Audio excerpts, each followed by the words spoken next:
Hello है, good morning dear students. आज हम कक्षा 7 की हमारे अतीत के अध्याय 1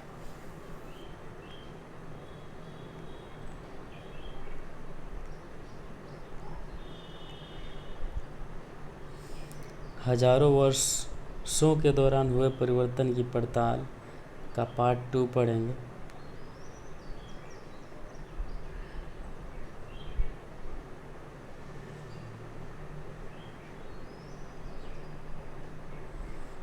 पार्ट 2 में हमारा जो नेक्स्ट टॉपिक है वो क्षेत्र और साम्राज्य से स्टार्ट होगा।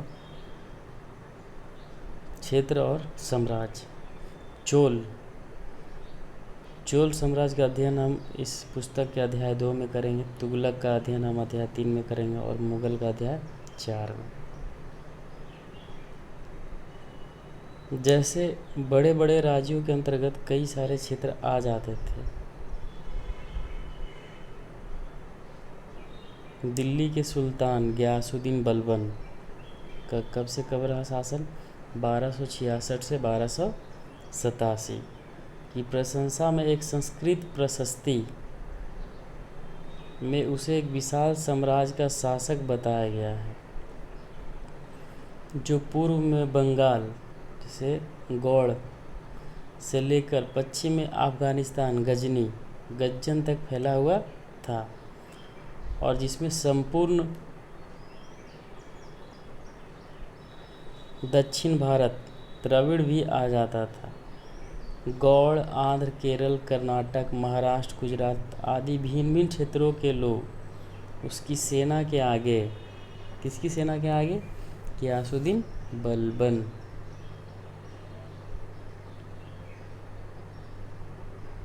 सेना के आगे पलायन कर जाते थे। इतिहासकार विजय अभियान के इन दावों को अतिशयोक्तिपूर्ण मानते हैं, मतलब बढ़ा चढ़ाकर लिखा गया हो।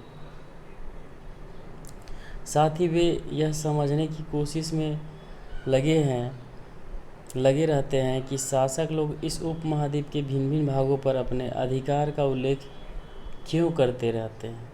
इतिहासकार ये भी चीज़ समझने को उत्सुक हैं कि हर एक भागों पर अपने अधिकार का उल्लेख क्यों करते रहते हैं।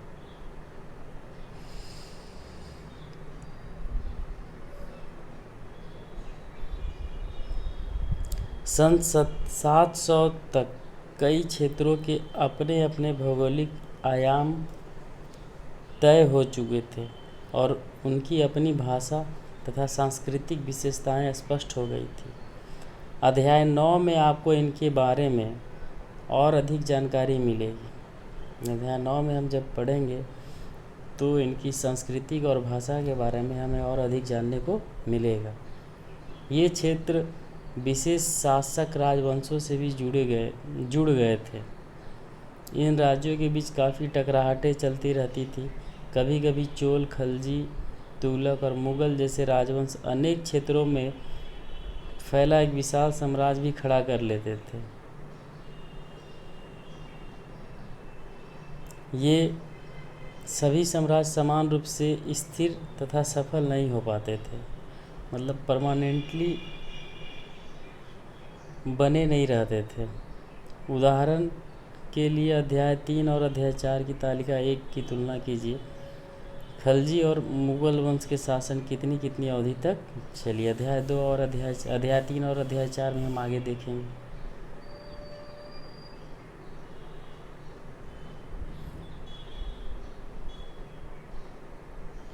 अठारहवीं सदी में मुगल वंश पतन के ढलान पर था। 18वीं सदी में मुगल वंश पतन के ढलान पर था, लगभग उनका पतन हो चुका था। फलस्वरूप क्षेत्रीय राज फिर से उभरने लगे। ये इस बारे में आप अध्याय 10 में पढ़ेंगे।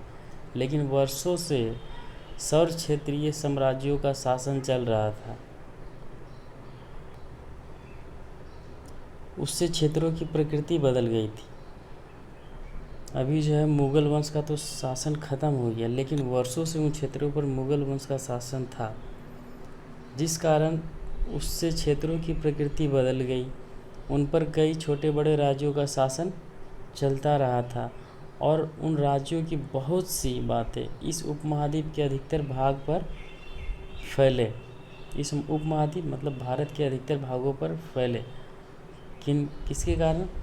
उन पे अलग अलग राजाओं का, जैसे मुग़ल का, खलजी का, तो इन सब का प्रभाव पड़ा और इनसे इनके प्रकृति में बदलाव आ गया। और इसका जो प्रभाव है वो धीरे धीरे पूरे उपमहाद्वीप, पूरा भारतवर्ष में देखने को मिला। इन क्षेत्रों को विरासत में मिली थी, अधिकतर भाग पर फैले इन क्षेत्रों को विरासत में मिली थी। इस तथ्यों का पता हमें उन कई परंपराओं से लगता है जो इन क्षेत्रों में उभरी थी। इन परंपराओं में कुछ एक दूसरे से भिन्न और कुछ एक समान थी। ऐसी परंपराएं हमें प्रशासन, अर्थव्यवस्था के प्रबंधन, उच्च संस्कृति, भाषा के संदर्भ में मिलती है। जो भी राजा आए उन्होंने शासन किया और उन्होंने अपने अनुसार शासन किया, तो जिस क्षेत्र में उनका शासन रहा उस क्षेत्र में उस राजा के द्वारा उसका जो कल्चर था वो फैला, चाहे वो प्रशासन क्षेत्र में हो, चाहे अर्थव्यवस्था के प्रबंधन के क्षेत्र में हो, उच्च संस्कृति या भाषा के संदर्भ में हो, और वो यहीं रह गया, इसी क्षेत्र का होके रह गया और धीरे धीरे पूरा उपमहाद्वीप में भी इसका प्रभाव देखने को मिला। सन 700 से 1750 के बीच हजारों वर्षों में इन विभिन्न क्षेत्रों की प्रकृति एक दूसरे से कटकर अलग नहीं पनपी थी। हालांकि उनके चरित्र की अपनी विशिष्टताएं बनी रही थी, मगर समन्वय की सर्व क्षेत्रीय ताकतों का प्रभाव भी उन पर पड़ा था।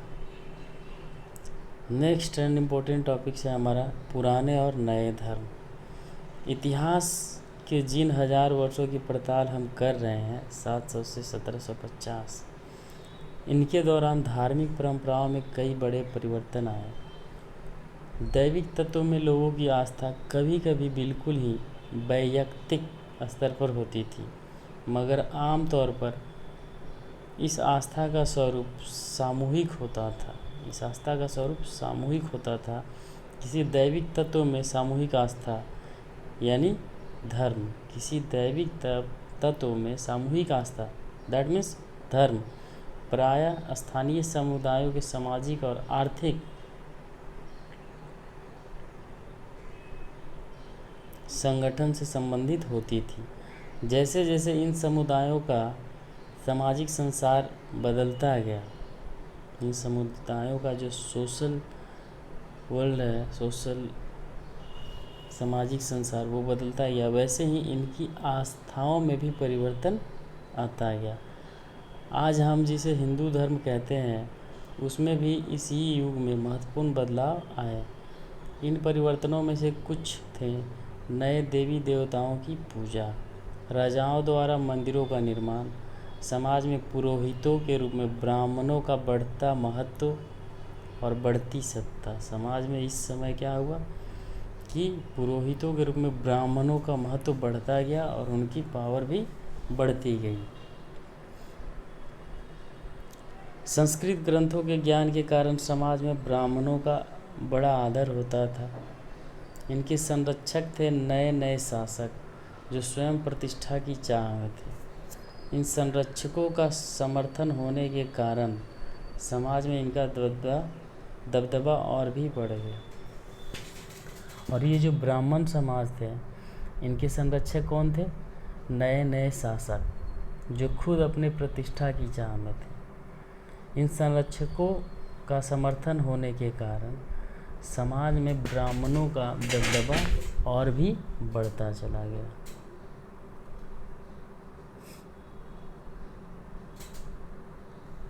इस युग में एक महत्वपूर्ण परिवर्तन भक्ति की अवधारणा के रूप में आया।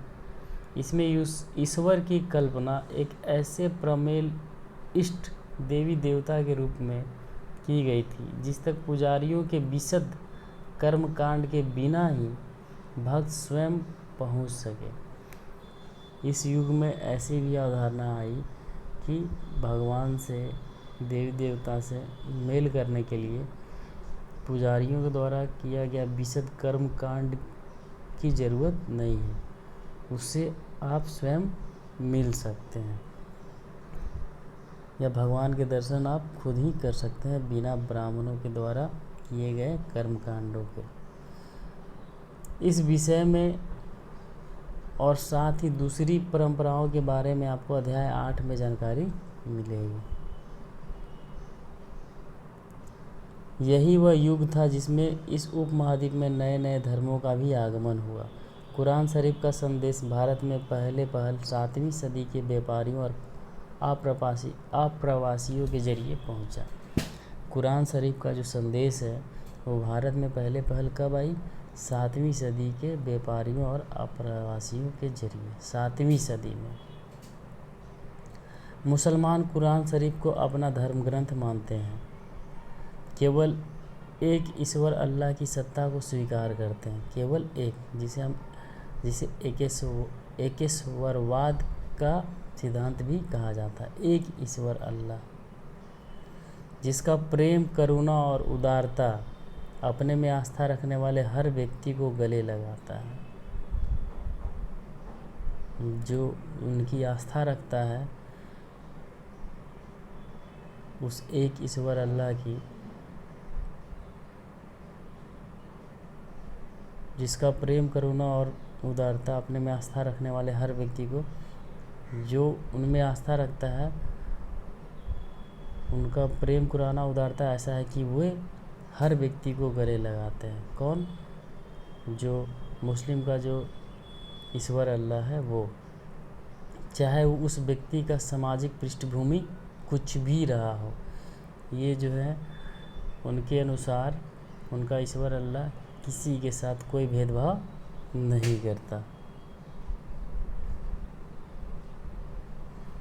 कई शासक इस्लाम और इसके विद्वान धर्मशास्त्रियों और न्यायशास्त्रियों कई शासक इस्लाम और इसके विद्वान धर्मशास्त्रियों और न्यायशास्त्रियों अर्थात उलेमा को संरक्षण देते थे। इस्लाम के जो धर्मशास्त्री थे या न्यायशास्त्री थे उन्हें क्या कहा जाता था? उलेमा। तो उनको कौन संरक्षण देते थे? उनको इस्लाम शासक जो है उन्हें संरक्षण प्रदान करते थे। जैसे कि हिंदू धर्म में राजा जो है ब्राह्मणों को संरक्षण प्रदान करता था। हिंदू धर्म की भांति ही इस्लाम के अनुयायी भी अपने धर्म की अलग अलग तरह की व्याख्या करते थे। मुसलमानों में कुछ शिया थे। मुसलमान में आप जानते होंगे कि 2 है, शिया और सुन्नी। तो शिया कौन थे? जो पैगंबर साहब के दामाद अली को मुसलमानों का विधि सम्मत नेता मानते थे। और कुछ सुन्नी थे जो खलीफाओं के प्रभुत्व को स्वीकार करते थे। इस्लाम के आरंभिक दौर में इस धर्म का नेतृत्व करने वाले खलीफा कहलाते थे। इस्लाम के आरंभिक दौर में इस धर्म का नेतृत्व करने वाले क्या कहलाते थे? खलीफा। और आगे भी इनकी परंपरा चलती रही। इस्लाम न्याय सिद्धांत, विशेषकर भारत में हनफी और शफी ऐसे सिद्धांत हैं कि परंपराओं में भी कई महत्वपूर्ण अंतर रहे हैं। ऐसे ही धर्म सिद्धांतों तथा रहस्यवादी विचारों को लेकर विभिन्नताएं देखने को मिलती हैं।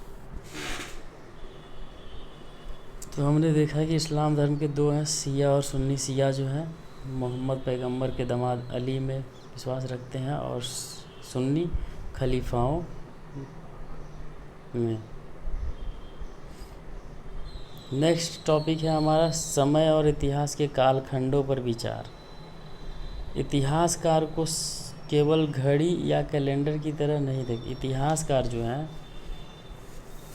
क्रॉनिकलर जो हैं, हिस्टोरियन जो हैं, समय को केवल घड़ी या कैलेंडर की तरह नहीं देखते, यानी कि घंटों, दिन, वर्षों के बीतने के रूप में नहीं देखते। उनका नज़रिया यह है कि समय सामाजिक और आर्थिक संगठन में आने वाले परिवर्तनों को झलकाता है। यह दिखलाता है कि विचारों और विश्वासों में कितना स्थायित्व रहा है, कितना परिवर्तन आया है। यदि अतीत को समान विशेषता रखने वाले कुछ बड़े बड़े हिस्सों, युगों या कालों में बांट दिया जाए तो समय का अध्ययन कुछ आसान हो जाता है। 19वीं सदी के मध्य में अंग्रेज इतिहासकारों ने भारत के इतिहास को 3 युगों में बांटा था: हिंदू, मुस्लिम और ब्रिटिश। यह विभाजन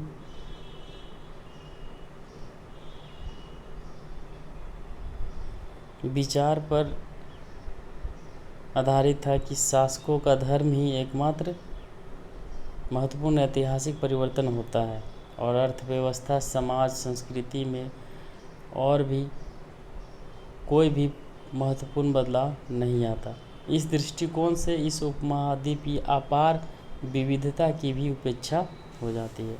लेकिन ये विचारधारा सही नहीं है, क्योंकि धर्मों के अलावा इस उपमहाद्वीप में विभिन्न समय में बहुत सारे परिवर्तन हुए हैं, जिसे हम धर्म के आधार पे नहीं बांट सकते। तो कालों को, यहाँ के समय को धर्म के आधार पे बांटना यहाँ के उपमहाद्वीप की विविधता और संस्कृति का उपेक्षा है। इस काल विभाजन को आज हम बहुत कम इतिहासकार ही स्वीकार करते हैं। किस काल विभाजन को? धर्म के आधार पर जो काल विभाजन की गई थी, हिंदू, मुस्लिम और ब्रिटिश, इसे बहुत ही कम इतिहासकार स्वीकार करते हैं। अधिकतर इतिहासकार आर्थिक तथा सामाजिक कारकों के आधार पर ही अतीत के विभिन्न कालखंडों की विशेषताएं तय करते हैं। किसके आधार पर? आर्थिक और सामाजिक कारकों के आधार पर। पिछले साल आपने जो इतिहास पढ़े थे उसमें प्राचीन समाजों में कई प्रकारों का समावेश था,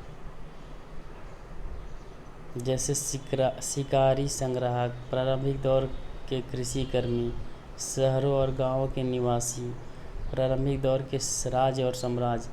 इस साल आप जो इतिहास पढ़ेंगे उसे प्रायः मध्यकालीन इतिहास कहा जाता है। उसे क्या कहा जाता है? मध्यकालीन इतिहास। मध्यकालीन इतिहास मतलब 700 से 1750 ईस्वी। इसमें आपको कृषक समाजों के विस्तार, क्षेत्रीय और सामाजिक साम्राज्यिक राज्यों के उदय, कभी कभी तो ग्रामवासियों और वनवासियों की कीमत पर, प्रधान धर्मों के रूप में हिंदू धर्म, इस्लाम धर्म के विकास, यूरोप से व्यापारी कंपनी के आगमन के बारे में और विस्तार से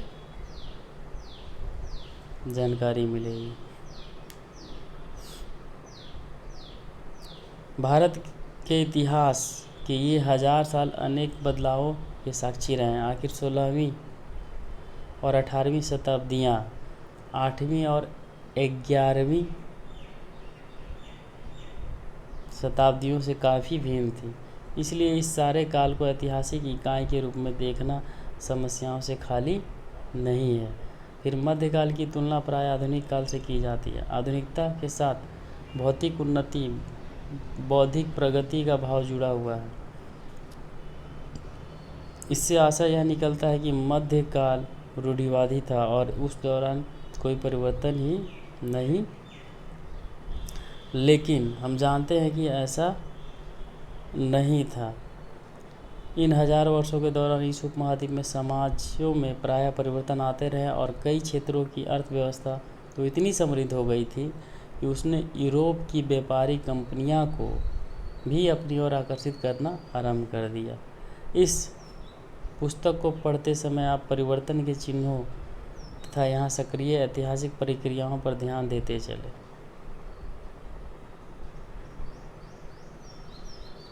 और जब भी संभव हो इस पुस्तक में आप जो पढ़ रहे हैं उसकी तुलना आप पिछले वर्ष पढ़ी हुई बातों से करने की कोशिश करें। जहाँ भी संभव हो यह देखें कि कहाँ बदलाव हुए और कहाँ नहीं। और आज आसपास की दुनिया पर नज़र डालकर यह भी देखें कि और भी कुछ बदला है या वैसा ही है। सो हम अब अगले अध्याय में मिलेंगे, अध्याय 2। Thank you so much.